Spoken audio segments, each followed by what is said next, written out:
अब यहां देखिएगा श्रीमद् भगवत गीता जी का वो श्लोक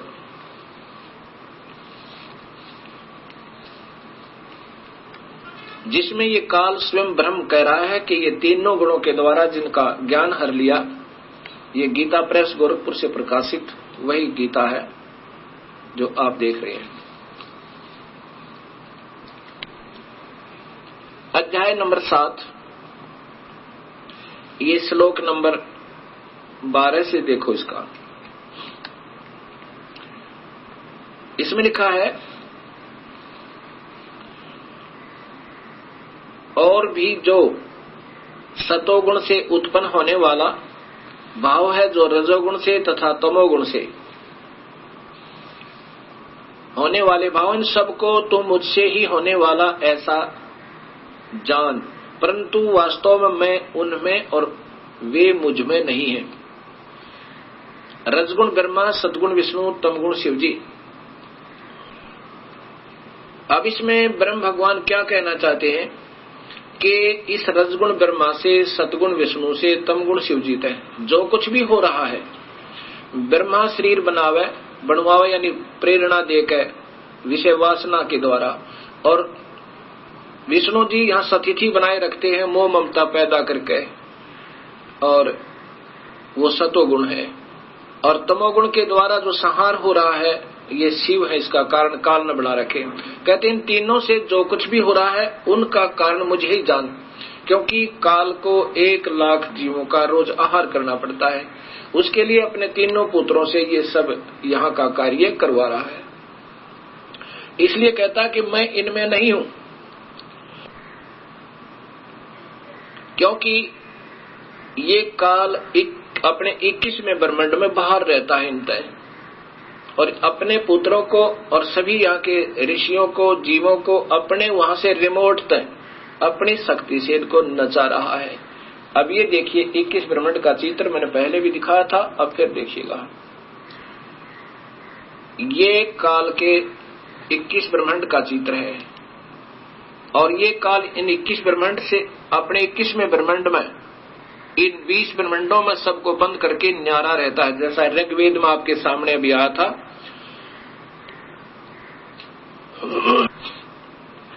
ये एक महाब्रह्मांड है,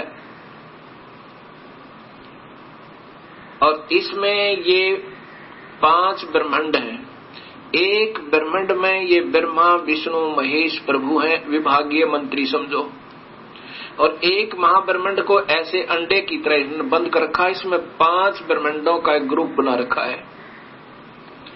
ऐसे ऐसे 4 महाब्रह्मांड बनाकर 20 ब्रह्मांडों को रोका हुआ है। हर एक ब्रह्मांड में एक ब्रह्मा, एक विष्णु, एक शिव है, जिनको ये नादान मार्गदर्शक कहा करते। ये सर्वशक्तिमान है, ये अजर है, अमर है, इनकी मां नहीं, बाप नहीं, ये तो केवल इसमें एक विभागीय प्रभु है। और ये काल स्वयं इनसे बाहर है, इसलिए कहता कि मैं इनमें नहीं हूं, ये वास्तव में यहां रहता है। और ये तपस्या इस काल की, यहां पर भून कर जीवों का वो शोरबा निकालता है। और ये नकली सतलोक, अलखलोक, अगमलोक, अनामी लोक बना रखे हैं, जो ये पंथ चले हुए हैं 2-3 जो सतलोक की महिमा गाते हैं, लेकिन ये नहीं बता पाए उनके संत के वो कबीर परमात्मा है।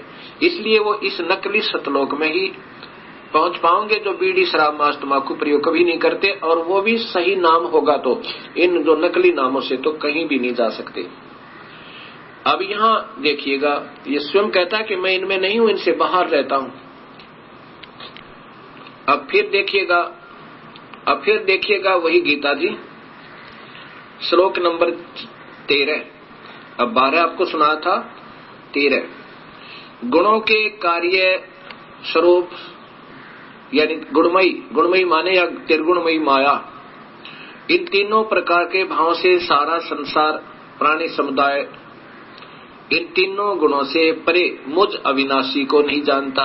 यानी ब्रह्मा विष्णु महेश से न्यारा में रहता हूं, उसको ये नादान इन के द्वारा भ्रमित मुझे नहीं जानता, मुझ अविनाशी को। वैसे तो इसका अर्थ कुछ और बनता है, फिर भी इन्हीं के द्वारा दिया गया ज्ञान मैं आपको बताना चाहता हूं। अब आगे देखिएगा। अब ये तीनों गुणों का ही चल रहा है प्रकरण। 14 नंबर श्लोक में ये बता रहा है कि क्योंकि यह अलौकिक अति अद्भुत त्रिगुणमयी मेरी माया, त्रिगुणमयी माई मेरी माया, रजगुण ब्रह्मा, सतगुण विष्णु, तमगुण शिव जी, बड़ी दुष्ट है, बड़ी दुष्ट है, यानी ये बहुत खतरनाक है। और जो व्यक्ति मुझे को भजते हैं वे इस माया का उल्लंघन कर जाते हैं, माया को तर जाते हैं, माया से ऊपर उठ जाते हैं। अर्थात अब कहने का भाव ये है काल भगवान का कि जो ब्रह्मा विष्णु महेश इन तीनों गुणों और नीचे के देवी देवताओं की पूजा करते हैं वो तो सीधे ही व्यर्थ है, उनको तो ये कोई सोधी आने नहीं देते। और जो ब्रह्म साधना करते हैं उनसे वो इनसे ऊपर उठ जाता, जैसे मार्कंडेय ऋषि, लोमस ऋषि आदि जो महापुरुषों ने सतज्ञान हुआ वो इन तीनों गुणों की जकड़ से कुछ ऊपर उठ गए।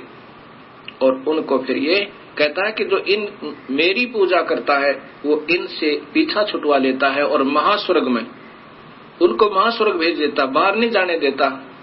लेकिन इस ब्रह्मा विष्णु महेश की पूजा से और इनके ही पूजा से जो लाभ मिलता है उस पूजा के लाभ से इस ब्रह्म साधना का करोड़ गुना ज्यादा अच्छा लाभ है ब्रह्म साधना का। लेकिन ये भी उत्तम नहीं है, ये भी जीव को सुफिशिएंट नहीं है, क्योंकि जन्म मरण 84 लाख दुनिया फिर भी नहीं कटती। महास्वर्ग में जाकर के ये प्राणी हजारों कई हजार युगों तक, लाखों युगों तक भी रह सकता है स्वर्ग में अपनी कमाई के आधार पर, लेकिन फिर भी मृत्यु होगी। लेकिन इस ब्रह्मा विष्णु महेश की पूजा तक की पूजा को तो ये तो बहुत ही निम्न स्तर की है। इसलिए कहा कि जो मेरी पूजा करता वो इनसे ऊपर उठ जाता है और वो मेरी पूजा का लाभ उठाता है। और फिर अपनी भी पूजा को ब्रह्म कहता है, काल कहता है ये अच्छी नहीं है, ये भी अनुत्तम है, ये श्रेष्ठ नहीं है। बताओ कितना उत्तम ज्ञान गीता जी में, कितना निर्मल ज्ञान, कितना सत्य ज्ञान, पर ये समझ नहीं पाए क्योंकि जो स्वयं ही अधूरे गुरु थे उन्होंने गीता जी की आड़ में वो चीज तो बताई नहीं जो गीता में लिखा कि पितर मत पूजो, भूत मत पूजो, भूत बनोगे, वही पुजवा रहे हैं और महिमा गीता जी की गा रहे हैं।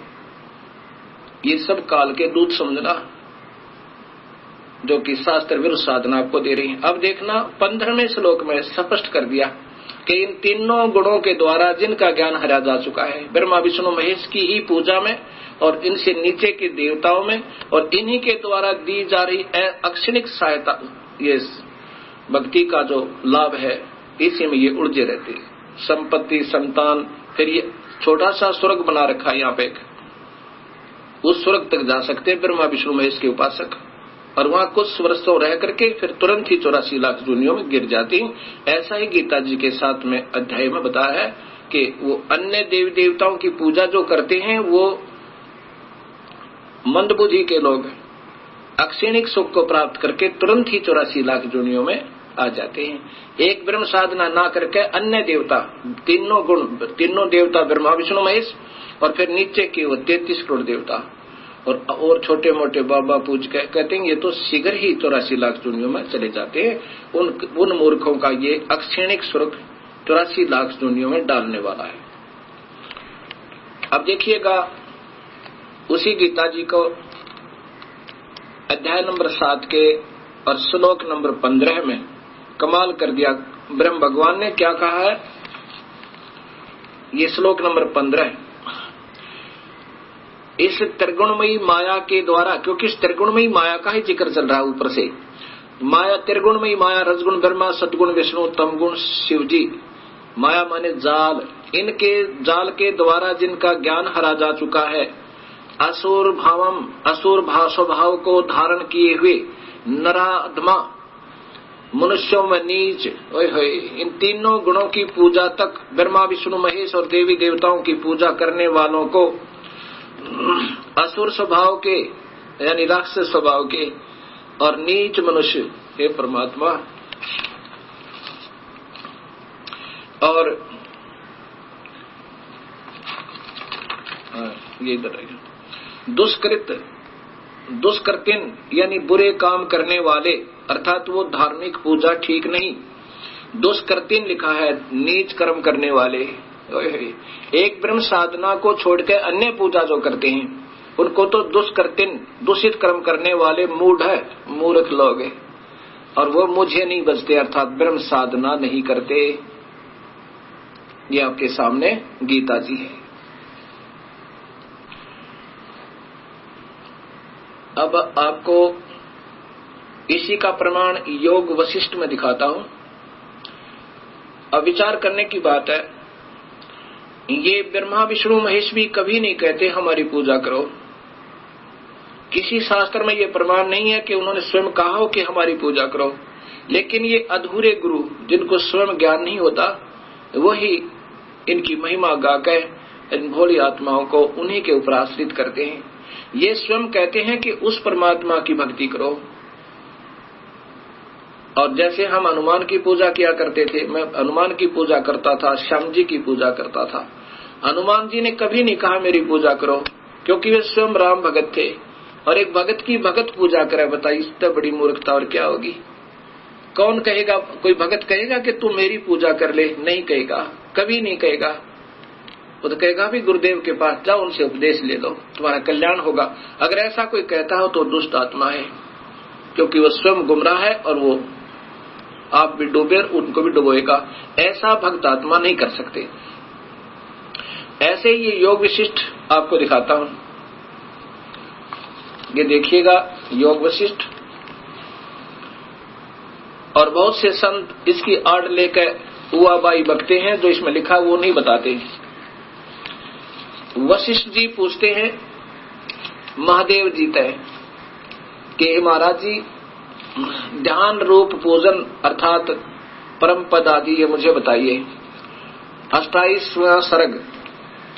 महादेव जी कहते हैं महर से उस परमात्म देव के पूजने के जितने कर्म, यानी उस परमात्म, अपनी पूजा नहीं लिखी इन्होंने, ये कह रहे हैं उस परमात्म के पूजने के जितने कर्म हैं उन सब में पहले देह अभिमान आदि परिवर्तन पूर्वक छोड़ देना चाहिए। ये नियम बता रहे हैं। इस परमात्म देव की पूजा है, जैसा भी ध्यान ही, क्योंकि इनको जितना ज्ञान है विचारों को ये उतना ही बता सकते हैं। इन्होंने मेडिटेशन को बताया कि सबसे अच्छा है, लेकिन आगे बताएंगे वो मेडिटेशन से क्या लाभ हो सकता है। आगे देखिए,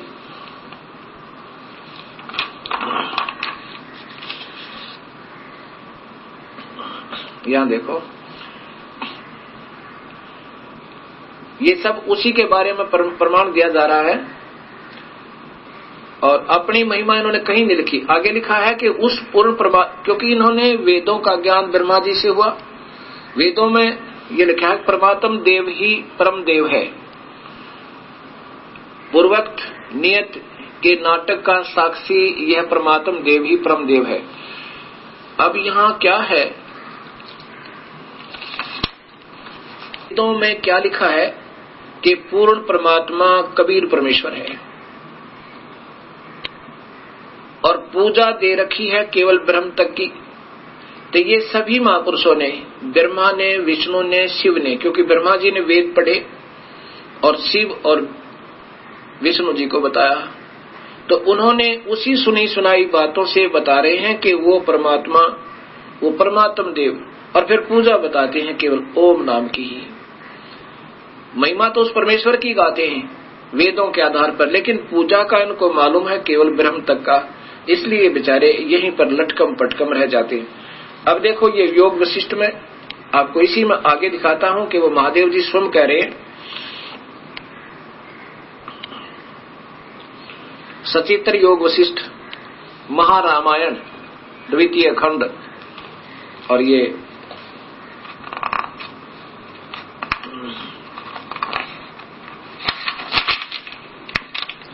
संपूर्ण योग महर्षि वाल्मीकि जी रचित संपूर्ण योग वशिष्ठ महारामायण भाषा सचित्र, और इनके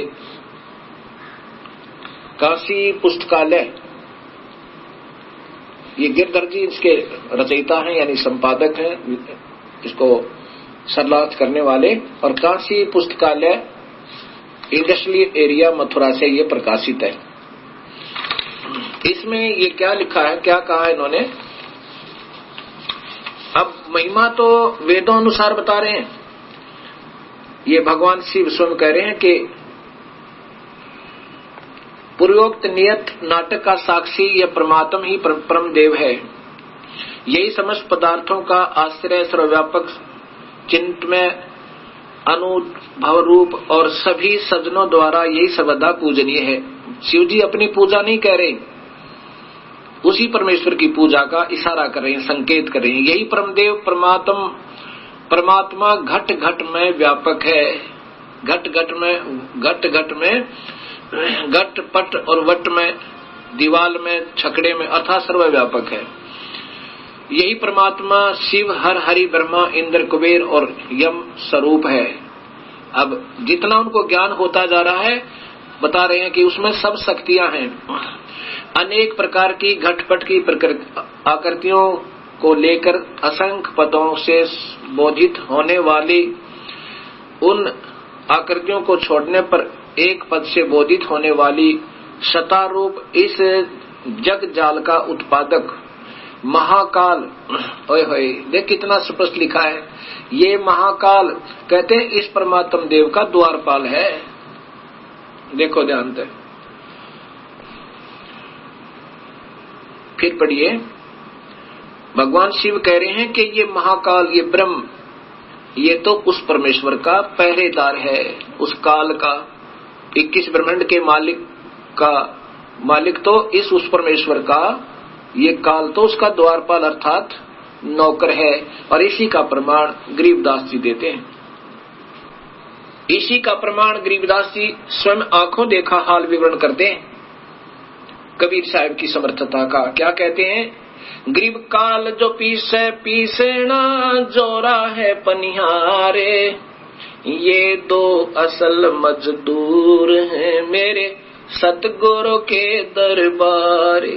होए होए, कहते हैं ये काल तो उस कबीर परमात्मा के इशारे पर नाचता है, ये तो मजदूर है उसका। और यही योग वशिष्ठ में भगवान शिव कह रहे हैं, वेदों में लिखे आधार पे, क्योंकि ये महापुरुष हैं, ये झूठ नहीं बोला करते।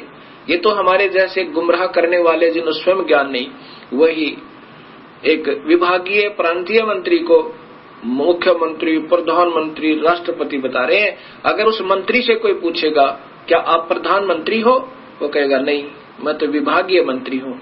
वो झूठ नहीं बोला करते, और वो बताया करते हैं कि वास्तव में शक्तिशाली तो फिर राष्ट्रपति और प्रधानमंत्री है।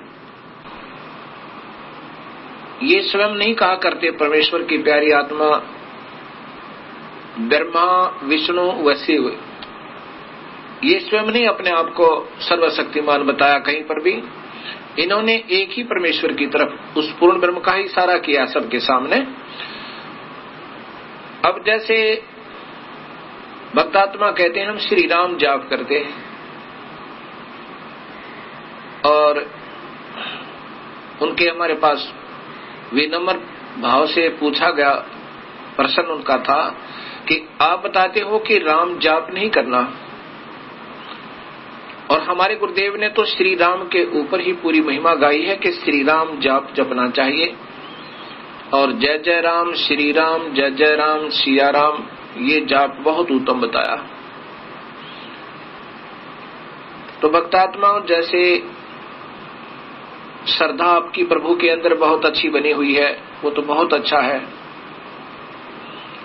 लेकिन शास्त्र विरुद्ध होने से ये मंत्र सही नहीं है। जैसे हम सत साहेब, सतनाम, सत साहेब, सतनाम आदि कहते रहते हैं, ये हमारा मंत्र नहीं है। जैसे पहले ऋषि लोग कहा करते कि राम का नाम जपो भाई, राम राम, राम ही है सर्वस्व। अब वो जो मंत्र है राम का, जो जाप है राम का, वो सीधा नहीं बोला जाता, क्योंकि अधिकारी के हाथ से, मुख से जो निकला हुआ वचन वो मंत्र बन जाता है। अब जैसे कोई अधिकारी है और कहीं वो दस्तक कर देवे किसी भी कागज पे, जो तो उसका जवाब देना होता है और उसका कोई दुरुपयोग भी कर सकता है। ऐसे संतों ने उसको संकेतिक नाम रूप में रखा है, राम नाम जपो। और जब कोई नाम लेने जाते हैं तो उनको वो मंत्र ओम दिया करते थे। ओम नाम से अन्य मंत्र देने के अधिकारी कोई भी नहीं है, केवल कबीर परमात्मा का वो हंस है जिसको नाम देने का आदेश उनके गुरुदेव के द्वारा है, और वो कबीर साहब को इष्ट मानकर ही बता रहा है और पूजा शास्त्र अनुकूल दे रहा है। अन्य कोई और मंत्र देता है ओम नाम से अलग, वो अधिकारी नहीं है। जैसे कोई एसडीएम और सीएम के लेवल का काम करे, वो महामूर्ख होगा, ऐसी गलती वो नहीं कर सकता। इसलिए ये स्वयं ही जिनको कोई अधिकार नहीं, ना वो गुरु हैं, वो जो चाहे मंत्र दे करके आपको राजी कर सकते हैं कि मैंने भी मंत्र दे रखा है। तो ऋषि लोग ओम नाम का जाप ही दिया करते थे। कबीर साहब कहते हैं 3 लोक सब नाम जपत है, 3 लोक में सभी राम जपत है, राम और जान मुक्ति को धाम। और श्री राम ने स्वयं वशिष्ठ गुरु बनाए और वशिष्ठ जी ने श्री राम को दिया ओम नाम। अब विचार करना कि 3 लोक के अधिपति त्रिलोक धनी श्री राम ने भी वशिष्ठ मुनि जी से गुरु मंत्र लिया और उन्होंने श्री राम को ओम नाम बताया और ध्यान के ऊपर ही उनकी दृढ़ता बताई। अब यहाँ विचार करना, कबीर साहब कहते हैं कि तुम तो राम जाप करते हो, राम राम, और श्री राम ने जब मंत्र लिया उन्होंने ओम नाम लिया, क्योंकि वो ऋषिजन वेदों के ज्ञाता थे। उन्होंने इतना ही जाना था कि वेदों के आधार पर ही साधना सत्य होती है और उस एक ही परमात्मा की पूजा करनी होती है। उन्होंने पूर्ण ज्ञान न होने से उस ओम नाम को पूर्ण परमात्मा, पूर्ण ब्रह्म का मंत्र मान के और वो स्वयं भी जाप करते थे और शिष्यों को भी दिया करते थे। योग वशिष्ठ जो आपने अभी देखा, इसमें श्री राम जब वशिष्ठ जी के पास पहुंचे तब उन्होंने बताया, है गुरुदेव मेरा आत्म कल्याण कैसे हो। तब उन्होंने वशिष्ठ जी ने कहा कि मैं तुझे जो मार्ग बताऊंगा प्रभु, वो मैंने भगवान शिव से पूछा था। उन्होंने जो मुझे बताया वो मैं तुम्हें बता रहा हूँ। उन्होंने भगवान शिव ने मुझे बताया था कि उस परमात्मा का ही ध्यान और मंत्र जाप करे और निरभिमान होकर, अभिमान रहित होकर भक्ति करे, तब ये जीव सफल हो सकता है, नहीं तो नहीं होगा। अब यहाँ विचार करना कि श्री राम को वशिष्ठ जी बता रहे हैं कि मैंने महादेव जी से, यानी शिव भगवान, त्रिलोकीय भगवान शिव तक ये पूछा था कि उस परमात्मा का कैसे भजन करें। अब उस शिव को भी जितना ज्ञान है, इस शिव को, त्रिलोकीय शिव को, अब वो भी शास्त्रों के अनुसार जैसे वेदों के आधार पर ही सुनते रहते हैं और उन्होंने ऐसे ही बताया कि वेदों में ऐसा ही वर्णन है कि कोई और परमात्मा है और उसका जाप करे, ओम ही नाम है उसका, और मेडिटेशन करे, ध्यान करे, यज्ञ करे, जैसा क्योंकि वो स्वयं करते थे ऐसा ही बताया। तो वही श्री राम को वशिष्ठ जी ने बताया कि मैंने शिव जी से पूछा था, वो तुम्हें बता रहा हूँ। राम नाम का जाप ना वेद में है और ना ही गीता जी में कहीं राम जिक्र नहीं है। एक जगह श्री राम जिक्र है कि धनुषधारियों में अर्जुन तो राम के समान है, बस श्री राम यानी वो त्रिलोकीय भगवान श्री रामचंद्र के समान है। केवल जाप ओम नाम का, और फिर ओम नाम से भी पूर्ण मंत्र नहीं बनता। ओम तत् सत, ये गीता जी के 17वें अध्याय का 23वें श्लोक में स्पष्ट किया है। अब मैं आपको वशिष्ठ जी द्वारा श्री राम को उपदेश देते हुए क्या क्या कहा कि मैंने जो शिव से पूछा था वही मैं तुझे बता रहा हूं। ये योग वशिष्ठ एक बार फिर देखिए। महर्षि वशिष्ठ जी कह रहे हैं श्री राम को कि जो मैंने महादेव जी से पूछा था और उन्होंने मुझे बताया वही मैं तुम्हें वर्णन कर रहा हूं। अब देखिए योग वशिष्ठ।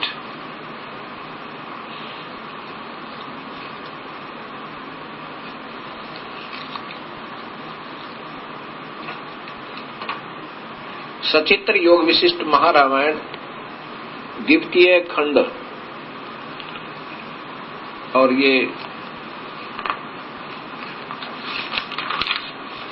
संपूर्ण योग विशिष्ट महर्षि वाल्मीकि जी रचित श्री परमात्माय नमः। महर्षि वाल्मीकि जी रचित संपूर्ण योग विशिष्ट सचित्र भाषा सचित्र द्वितीय खंड। अनंत कोट ब्रह्मांड नायक भगवान श्री राम, ये इनकी अपनी एक विभागीय मंत्री को पूरा कुछ बना दिया, क्योंकि इनकी सोच अधूरी रही। यहाँ देखो संपादक कौन है इनके, अनेक ग्रंथों के रचयिता श्री गिरधर जी, काशी पुस्तकालय C14 इंडस्ट्रियल एरिया मथुरा, यहाँ से ये प्रकाशित है।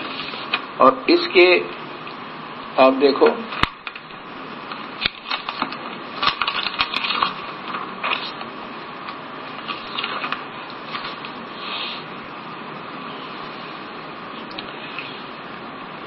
ये है निर्वाण प्रकरण पूर्वार्ध। निर्वाण प्रकरण पूर्वार्ध। श्री वशिष्ठ जी बोले, श्री राम, ऐसा कहकर वे नीलकंठ भगवान शंकर, जिनके ऊपर मैंने उस समय पुष्पांजलि समर्पित की थी, अपने परिवार के साथ आकाश की ओर चले गए।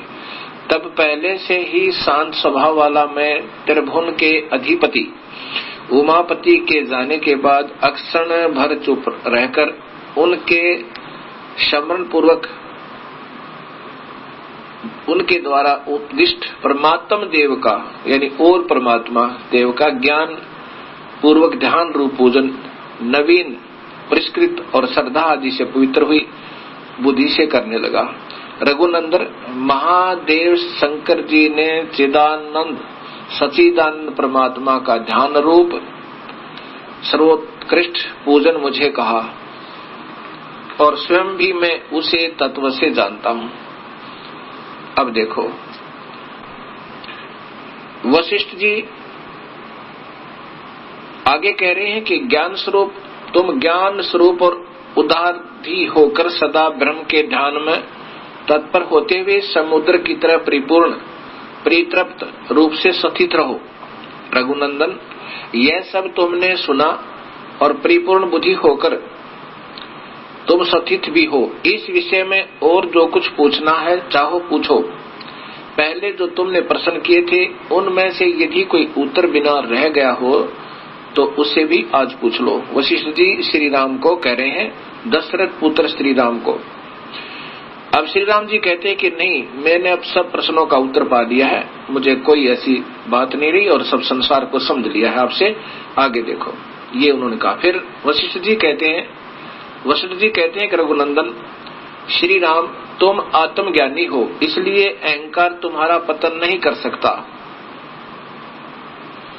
क्योंकि जिसने निरंतर असीम सत्य स्वरूप ब्रह्म, ये कौन है वो असीम सत्य स्वरूप ब्रह्म का स्मरण किया है, और तो जो तत्व ज्ञान रूप सुमेरु पर्वत के शिखर पर स्थित है, यानी जिसको सही ज्ञान हो गया है पूर्ण परमात्मा का, वो तो सुमेरु पर्वत के शिखर पर स्थित है, अर्थात बिल्कुल सुरक्षित है। उस पुरुष का पुनर्जन्म रूप पतन नहीं हो सकता। श्री राम, तुम्हारा जो ये समता एवं सत्यता में स्वभाव मुझे दिखाई देता है, इससे मैं मानता हूं कि तुम संकल्प विकल्प और अविद्या से रहित हो चुके हो, क्योंकि आपने अब ज्ञान पूरा सुन लिया, अपने स्वरूप में भली भांति स्थित हुए, अर्थात अब आपने पूरा ज्ञान हो गया है। प्रत्यक्ष कर रहे हो कि सागर की तरह सम्मान पूर्ण समता तुम में विद्यमान है, यानी सत्य ज्ञान सो गया है, आपको निश्चिंत हो गए हो। जिस वस्तु को तुम देख रहे हो उस वस्तु में समान भाव से सता रूप सच्चिदानंद घन परमात्मा स्थित है। ये वो सब जगह व्यापक है, ये वासुदेव कबीर परमेश्वर है। ये आपको वेद बताओगे।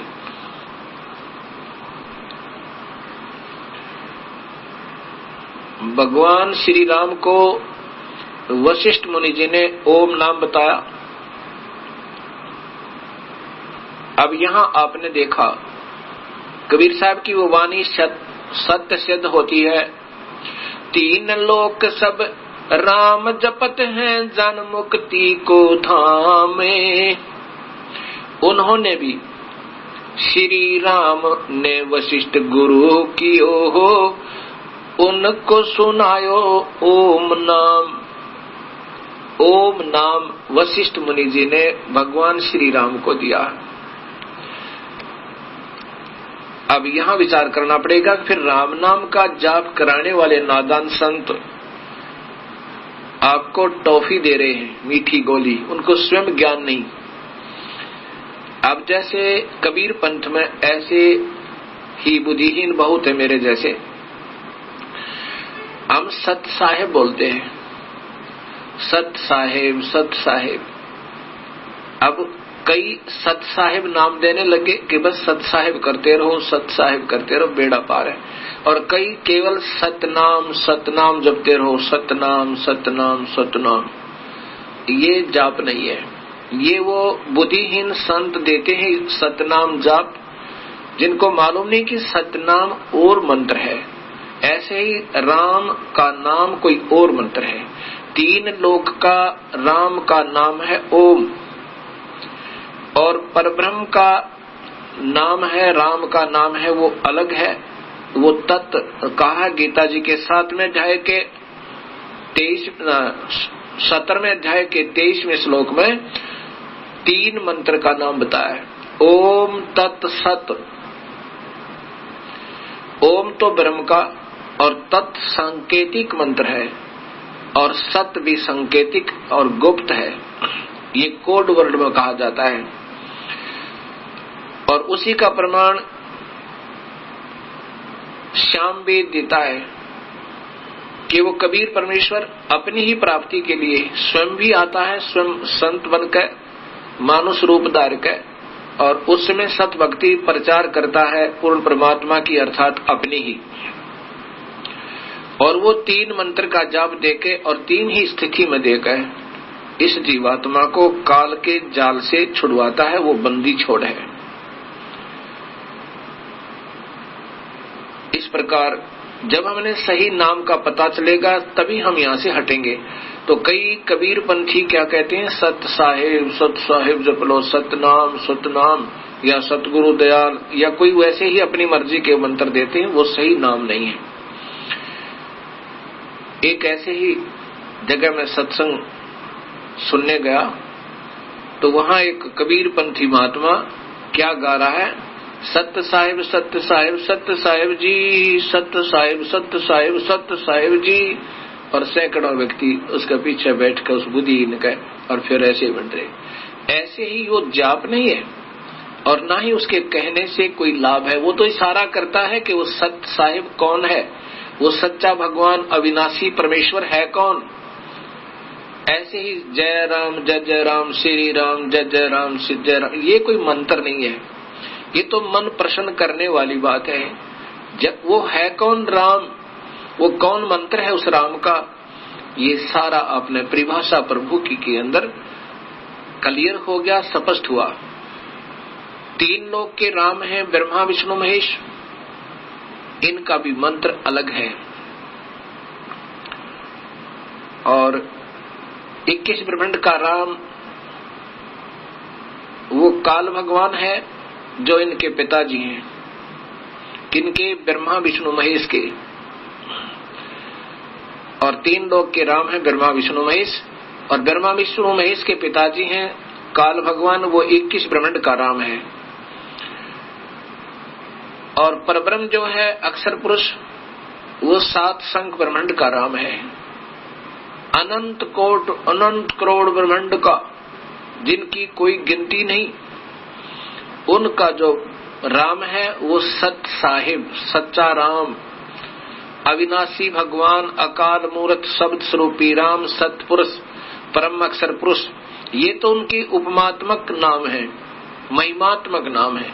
वास्तव में उस शक्तिशाली शक्ति का वास्तविक नाम कबीर है। उसको कबीर भी वेदों में कबीर लिखा है और अब हम उनको अपनी अपनी भाषा में कबीर कहते हैं, कबीर। और वही कबीर परमेश्वर, कबीर देव, वो स्वयं काशी के अंदर आया इस कलयुग में अपने सत्य ज्ञान का ढोल बजाने के लिए।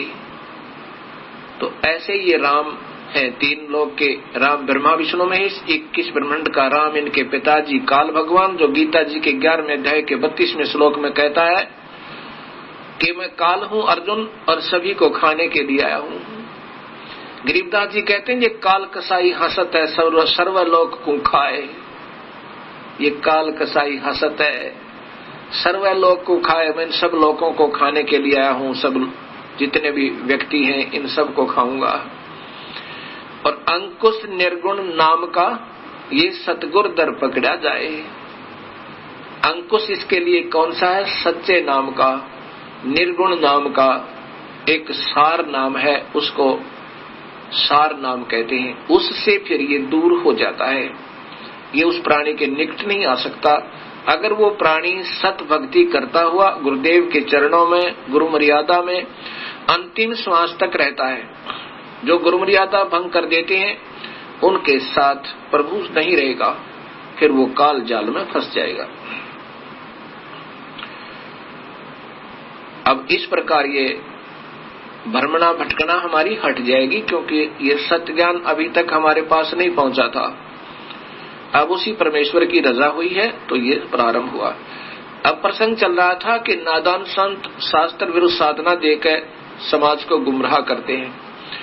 अब यहाँ प्रश्न आता है मन में कि ये कैसे समझें कि सही मंत्र कौन से हैं और गलत कौन से हैं। आम भक्तात्मा की बुद्धि इतना काम नहीं कर सकती, उनकी इतनी समर्थता नहीं है कि वो सत्य और असत्य का निर्णय कर सकें। बिल्कुल ऐसा ही है। अब उसका कैसे निर्णय होगा? पहले अपने पूर्वज अशिक्षित थे, अब 90%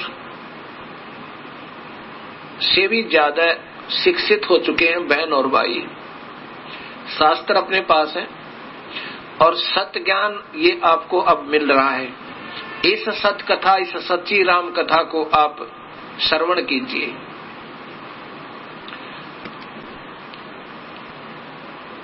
सबसे पहले सृष्टि रचना को आप सुनिए और इसको सत्य मानिए। उसके बाद कोई भी पढ़ा लिखा व्यक्ति जिसको संस्कृत आती हो, इन शास्त्रों को फिर पुनर्देखिए, उनसे सरलार्थ करवाइए, लेकिन उसका दृष्टिकोण पहले ये दृढ़ हो कि ये सत्य कथा सही है सृष्टि रचना की। उसमें कबीर परमेश्वर सिद्ध हो जाएगा और फिर वो बताएंगे कि कैसे भक्ति करनी चाहिए, कैसे नहीं करनी चाहिए। अभी आपने गीता जी में देखा कि तीनों गुणों तक की भक्ति कभी और उससे नीचे की, ये तो अक्षिणिक है। गीता जी के 7वें अध्याय में बिल्कुल स्पष्ट किया हुआ है कि तो अक्षिणिक है, ये अक्षिणिक सुख है और इसको बुद्धिहीन नादान व्यक्ति किया करते हैं। जैसा फिर देखिए गीता जी, अब फिर देखिएगा ये गीता जी श्रीमद् भगवद गीता, गीता प्रेस गोरखपुर से प्रकाशित, और इनके टीकाकार हैं श्री जय दयाल गोविंद का।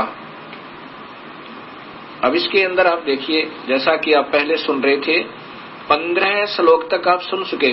अध्याय नंबर 7 के श्लोक नंबर 15 आपने सुना था। अब देखिए इसका दोबारा फिर बता देता हूं, क्योंकि 12 से चलता हुआ आ रहा था ये ज्ञान के तीनों गुणों के द्वारा जो कुछ भी हो रहा अर्जुन, वो मुझसे जान, रजगुण ब्रह्मा, सतगुण विष्णु, तमगुण शिव जी से। और वो माया रूपी जाल के द्वारा, तीन त्रिगुण रूपी माया जाल के द्वारा जिनका ज्ञान हरा जा चुका है, असुर भावम, असुर भाव को आश्रिता धारण किए हुए नरात्मा, मनुष्यों में नीच दूषित कर्म करने वाले दुष्कृतिन, यानी तीनों गुण रजगुण ब्रह्मा, सतगुण विष्णु, तमगुण शिव जी से नीचे की जो पूजा कर रहे हैं, वो दूषित कर्म करने वाले मूढ़ लोग, मूर्ख, माम न प्रपदन्ते, मुझको नहीं पूजते। ये ब्रह्म कह रहा है, यानी काल कह रहा है कि वो मेरी पूजा नहीं करते। ब्रह्म कह रहा है, ब्रह्म तक की पूजा भी नहीं करते, नीचे की करते। अब 16 में देखो कि मेरी पूजा भी चतुर्विधा भजन्ते माम जना सुकृतिन, ये जो 4 सुकृतिन, ये अच्छे कर्म करने वाले, हे अर्जुन, वो भी मेरे को 4 प्रकार के लोग भजते हैं। आरत, जिज्ञासु, अर्थार्थी, ज्ञानी च बात है। यहाँ देखिए संस्कृत इन्हीं के द्वारा सरलार्थ देखिएगा पूरा ले लो। हे भारतवंशियों में श्रेष्ठ उत्तम कर्म करने वाले अर्थार्थी, आरत, जिज्ञासु और ज्ञानी, ये 4 प्रकार के भक्तजन मुझे भजते हैं। अब इसका क्या अर्थ बनता है? भगवान ब्रह्म कह रहे हैं, क्षर पुरुष कह रहे हैं, ज्योत स्वरूपी निरंजन अर्थात काल, ये कह रहा कि अर्जुन, मेरी भक्ति भी 4 प्रकार के व्यक्ति करते हैं, जो सुकृतिन यानी सही कर्म भक्ति कर्म करने वाले। सही कौन? जो वेदों के अनुसार केवल ओम नाम का जाप जपते हैं और वेदों का ही ज्ञान जानने की चेष्टा करते हैं। गीता जी तो बोला जा रहा था उस समय, गीता और वेद एक ही समझो। उसमें बताया कि आर्त का अर्थ होता है जो कोई अपना संकट निवारण करवाने के लिए, लेकिन वेदों के अनुसार ही कर रहा है, वो भी ठीक है। और दूसरा अर्थार्थी, अपने धन सुविधा प्राप्त करने के लिए और कर रहा पूजा वेदों के अनुसार, अन्य पूजा नहीं कर रहा, तो वो भी सुकृतिन है। और तीसरा जिज्ञासु, केवल वेदों से ही ज्ञान जानने की कोशिश कर रहा है, वो भी सही कर्म कर रहा है। उससे नीचे के जो शास्त्रों के अनुसार उलझ रहा है, वो सही कर्म नहीं है उसके, वो दुष्कृतिन है। अन्य शास्त्रों का पठन पाठन भी वेद को छोड़कर, और फिर गीता ही उसका दूसरा प्रारूप है, वेदों का संक्षिप्त। इनको त्याग के अन्य शास्त्रों को किसी के द्वारा उपनिषद है, 6 शास्त्र हैं, 11 उपनिषद हैं, अगर इनके ऊपर उलझता है तो वो सही कर्म नहीं है, वो दुष्कृतिन है और ये सुकृतिन है। और ज्ञानी जिसने वेदों को जान लिया ढंग से कि केवल एक प्रभु की पूजा करनी है और वो परमात्मा पूर्ण ब्रह्म है, उसको छोड़कर न ब्रह्म की करनी न पर ब्रह्म की करनी। अब वो नादान आत्मा, क्योंकि वेदों को पढ़ा जरूर ज्ञानियों ने, विद्वान पुरुषों ने, ब्राह्मणों ने, ब्राह्मण सोए जो ब्रह्म पहचाने, प्रभु को जान ले कि एक प्रभु की साधना से जीव छुटकारा होगा, अन्यथा नहीं होगा, वो ज्ञानी हो गए। अब उनमें क्या कमी रही? इस काल भगवान ने वेदों में ज्ञान तो पूर्ण दे रखा, पूर्ण परमात्मा कबीर परमेश्वर का, और पूजा दे रखी है केवल ब्रह्म की, अपने ही तक की ओम नाम दे दिया। इसलिए इनको ज्ञानियों को ये तो ज्ञान हो गया कि एक प्रभु की भक्ति करनी है। तो यहाँ अगले श्लोक में 17वें श्लोक में कहते हैं कि ये ज्ञानी है तो उद्धारात्मा, उद्धार माने अपना सिर भी दे दे भगवान पाने के लिए तो भी टाला नहीं, लेकिन ये मेरी ही द्वारा दी जाने वाली राहत अर्थात चौथी मुक्ति तक ही सीमित है। ये मेरे ही द्वारा दी जाने वाली अनुत्तम, ये 18वां श्लोक है, अनुत्तम सतिथि में, घटिया सतिथि में ही आश्रित है। यानी मेरी ही द्वारा दी जा रही मुक्ति यानी ओम नाम से मिलने वाली राहत पर ही रह गए, क्योंकि इनको पूर्ण परमात्मा का ज्ञान नहीं हुआ। ऐसा ही बात आगे देखिएगा। अब वही गीता जी के अंदर 7वें अध्याय का 17वां श्लोक देखिए। ये 16वां आपको मैंने बता दिया कि अब 17वें में है कि जो इन्होंने थोड़ा सा अपने हिसाब से किया है, क्योंकि इनको पूर्ण ज्ञान नहीं था बलि आत्माओं को। मैं इसमें लिखा 70 में सरलार्थ किया कि उनमें, क्योंकि वो ज्ञानी आत्मा अर्थात ये 4 प्रकार के मुझे बचते हैं, उनमें नित्य मुझ में युक्त, नित्य युक्त है। आगे देखिए, एका भक्ति, एक परमात्मा की भक्ति में, अनन्य भक्ति में ज्ञानी भक्त, ज्ञानी अति उत्तम है। यानी जिनको ज्ञान हो गया वो सही है, और क्योंकि मुझको तत्व से जानने वाले ज्ञानी को मैं पसंद हूं, और वो ज्ञानी मुझे पसंद है, क्योंकि वो ब्रह्म साधना कर रहा है, इसलिए कह रहे हैं कि वो मुझे अच्छा लगता है। अब ये ब्रह्म भगवान कह रहे हैं, क्षर पुरुष ज्योत स्वरूपी निरंजन काल भगवान, कि अर्जुन जो ज्ञानी है ना, उनको तो मैं अच्छा लगता हूं, क्योंकि उनको ज्ञान हो गया वेदों के अनुसार कि एक प्रभु की भक्ति करें, और वो मेरी भक्ति कर रहे हैं, इसलिए मुझे अच्छे लग रहे हैं। वो नीचे की तीनों गुणों की, रजगुण ब्रह्मा, सतगुण विष्णु, तमगुण शिव जी, और अन्य उपासना नहीं कर रहे आन देवताओं की, इसलिए वो मुझे पसंद है। मैं उनको ऐसा सुख दूंगा, क्योंकि ब्रह्म साधना से जो सुख होता है, जो राहत मिलती है, प्रभु तो नहीं मिलते वेदों के अनुसार ब्रह्म साधना करने से, ये मालिक प्राप्ति नहीं है, ये तो बिल्कुल स्पष्ट है। वो भी अभी बताऊंगा गीता जी के 11वें अध्याय में। लेकिन उनको जो एक ब्रह्म की साधना करते हैं, चाहे वो पूर्ण ब्रह्म मानकर ही कर रहे हैं, ओम नाम के जापते हैं, तो उसका प्रतिफल उन्हें मिल रहा है। वो इतना अच्छा है कि करोड़ गुना साधना, ब्रह्मा विष्णु महेश की उपासना से करोड़ गुना लाभ जो है ब्रह्म साधना से होता है। वो महास्वर्ग में चले जाते हैं। इस काल के द्वारा हर ब्रह्मांड के अंदर एक ब्रह्मलोक बनाया हुआ है, उस ब्रह्मलोक के एक कोने में महास्वर्ग बना रखा है, और वहां चले जाते हैं। वहां ये काफी युगों तक, वहां हजारों कई लाखों युगों तक उस महास्वर्ग में रहते हैं, लेकिन फिर भी जन्म मरण है।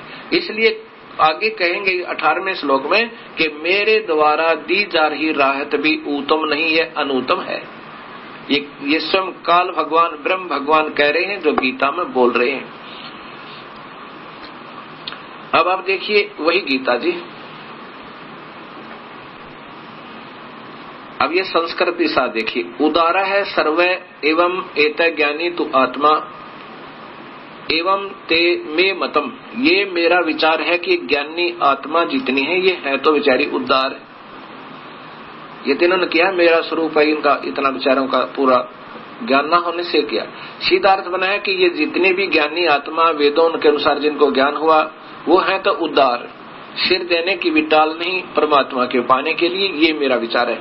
लेकिन वो मेरी ही आस्थिता से, वे मेरी ही युक्ता मां, मेरी ही अनुत्तम गति, मेरी अनुत्तम घटिया अधूरी जो श्रेष्ठ गति, और गति माने दी जाने वाली राहत, ब्रह्म के द्वारा दी जाने वाली राहत में ही स्थित है।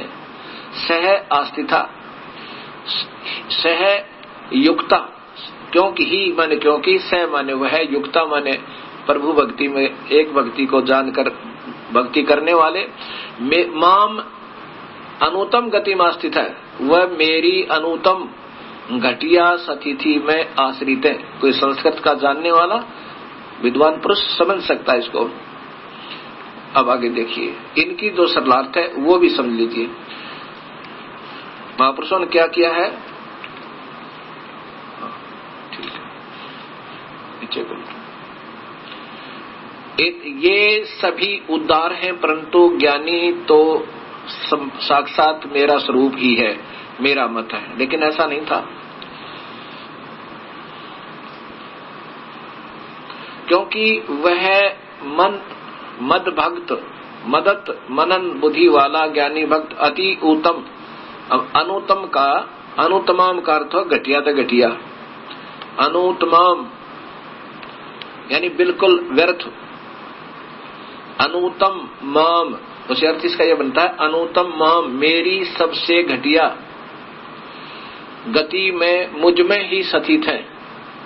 इन्होंने लिख लिया अति उत्तम, अनुत्तम का अर्थ अति उत्तम कर दिया। अब बताओ, ये सरलार दिया समाज को,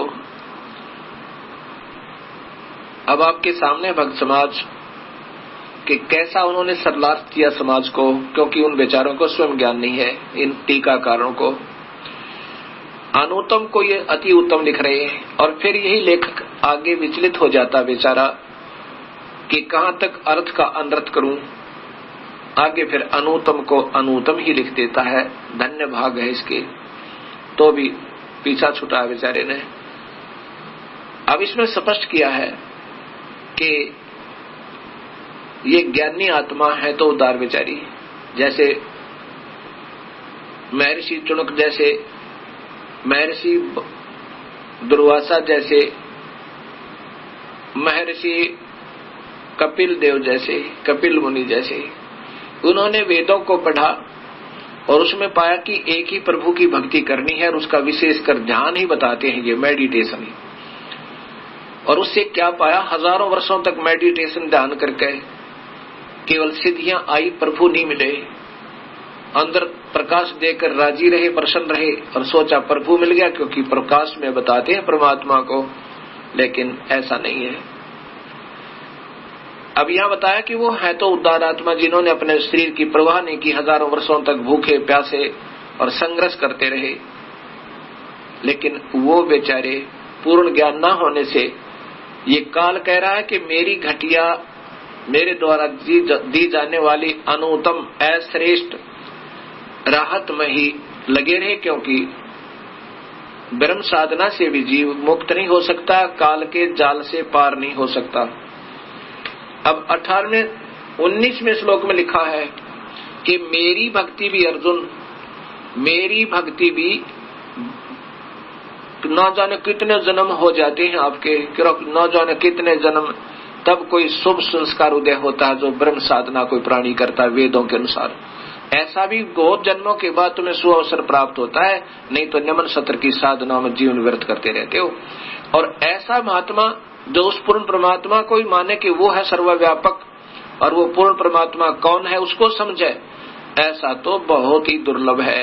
ऐसा कोई बताने वाला उस परमेश्वर के बारे में, वो तो बहुत ही दुर्लभ है। अब देखो, ये गीता जी के 7वें अध्याय का ही 19वां श्लोक है। बहुनाम जन्मानाम अन्ते ज्ञानवान माम प्रबदते। कितना स्पष्ट लिखा है कि बहुत जन्मों के बाद, बहुनाम जन्मानाम, ये ज्ञानवान, बहुत कोई ज्ञानी पुरुष होता है, बहुत जन्मों के बाद उसको सुअवसर मिलता है कि ब्रह्म साधना करता है। और वासुदेव सर्वमिति स महात्मा दुर्लभ है, सो दुर्लभ है। वासुदेव सर्वमिति, जो उस पूर्ण परमात्मा, सर्वव्यापक परमात्मा को सर्वस्वा मानता है, सर्वम यानी सब कुछ है, ब्रह्म पूर्ण नहीं है, और ब्रह्मा विष्णु महेश तो बहुत अधूरे है।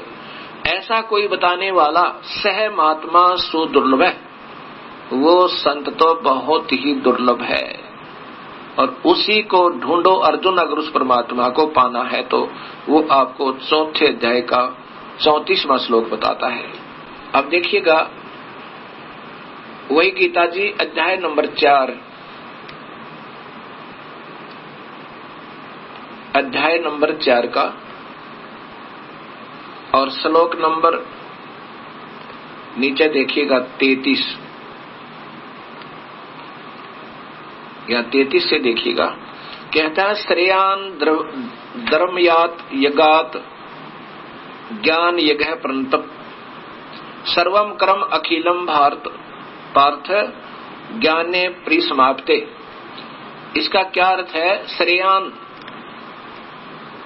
ये ज्ञान यज्ञ जो है, ज्ञान यज्ञ कौन सी है? जो पूर्ण संत, जो सत्य ज्ञान बतावे पूर्ण परमात्मा का, सत्संग सही ज्ञान जो देता है वो ज्ञान यज्ञ कहलाती है। ज्ञान यज्ञ में जब सही ज्ञान हो जाएगा, उसके अंदर उससे द्रव्यमयात यज्ञ, द्रव्य से होने वाली यानी धन से होने वाली हवन धर्म भंडारे, उनसे ज्ञान यज्ञ अति श्रेयान श्रेष्ठ है। हे अर्जुन, अगर ज्ञान हो गया तो कुछ पता चलेगा कैसे भक्ति करनी चाहिए, और ज्ञान नहीं हुआ वैसे ही कर रहे हैं तो वो साधना अधूरी है। इसलिए कहा कि श्रेयान द्रव्यात द्रव्य यज्ञ से ज्ञान यज्ञ अर्थात सत्य ज्ञान यज्ञ, ये सबसे उत्तम है। 5 यज्ञ हैं, एक यज्ञ धर्म की, दूसरी यज्ञ ध्यान, तीसरी यज्ञ हवन की, चौथी यज्ञ प्रणाम और पांचवी यज्ञ ज्ञान की। यानी सही ज्ञान होगा तभी तो भक्ति करने पर जीव लगेगा। अब फिर लिखा कि सर्व कर्म अखिलम पार्थ ज्ञाने परिसमाप्ते। अब सभी ज्ञान में सभी कर्म जो अधूरी साधना हम कर रहे थे वो सत्य ज्ञान होने पर अपने आप समाप्त हो जाती है। इसलिए भगवान कह रहे हैं कि जब तुझे सही ज्ञान हो जाएगा उसमें तेरे सारे कर्म समाप्त हो जाएंगे। अर्थात ये छोटी मोटी पूजाएं जो तू कर रहा है ये कभी नहीं करेगा। इसलिए ज्ञान यज्ञ इस द्रव्य युग से ज्यादा श्रेष्ठ है। यज्ञ तो सारी ही करनी है। एक यज्ञ धर्म की, जैसे भंडारे करते हैं गुरु आज्ञात है, जहाँ धार्मिक होते हैं ये अनुष्ठान होते हैं गुरु के आदेश से, गुरु की कृपा से, वो गुरु के सामने जो करवाए जाते हैं धर्म भंडारे चलते हैं। एक यज्ञ धर्म की, दूसरी यज्ञ ध्यान। मेडिटेशन भी एक ध्यान, एक यज्ञ है। अब ध्यान से सुनना कि अब मेडिटेशन के ऊपर काफी प्रश्न आए भक्तों के कि हमारे गुरुजी तो ध्यान ही की ज्यादा महिमा बताते हैं, और योग वशिष्ठ में भी जैसे ध्यान पर ही जोर दिया है भगवान शिव ने भी। अब ये ध्यान है क्या? ये भी एक यज्ञ है। ध्यान भी एक यज्ञ है, और प्रणाम, दंडवत प्रणाम करना, ये भी एक यज्ञ है, यज्ञ होता है। और फिर ज्ञान यज्ञ, ज्ञान यज्ञ ये सत्संग परिभाषा प्रभु की, ये ज्ञान यज्ञ है। अब कहा कि ज्ञान को जब तुझे, ज्ञान यज्ञ सबसे श्रेष्ठ है, द्रव्य यज्ञ से भी अच्छी है, लेकिन इसके अंदर सभी कर्म समाप्त हो जाते हैं। अर्थात फिर ये भ्रमणा भटकना, अधूरी साधना, संशय रहित साधनाएं अपने आप छूट जाती है। फिर ये सत भक्ति पर प्राणी लग जाता। इसलिए पहले सच्चे संत तक पूरे संत का सत्संग सुने, और फिर उन्हीं के पास जाकर उस तत्व भेद के जानने वाले उस संत ने ढूंढ। वो महात्मा बहुत सुदुर्लभ है, कहते हैं वासुदेव सर्वम इति स महात्मा सुदुर्लभ है।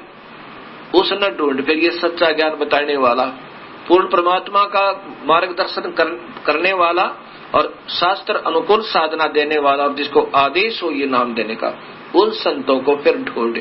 पहले तो ज्ञान सुन उनका, और फिर उनके साथ उनके पास जा। यहाँ भगवान नहीं कह रहे कि मेरे पास आ जा। ये देखो इसी गीता जी के वही चौथे अध्याय का अब आपको 34वां श्लोक दिखाता हूँ।